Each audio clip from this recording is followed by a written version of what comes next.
আমাদের সবাই পরিচিত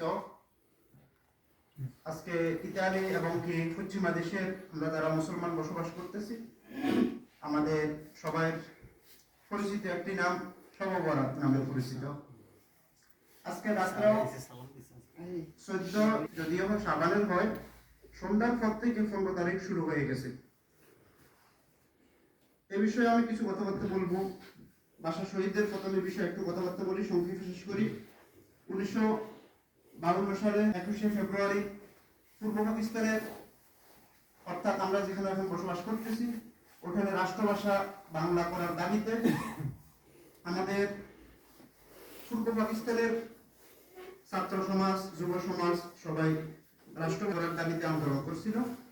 ওইখানে রফিক জব্বার, শফিউর সালাম বরকত উল্লেখযোগ্য অনেকে শহীদ হয়েছেন। আজকে তাদের মাগফিরাত কামনার জন্য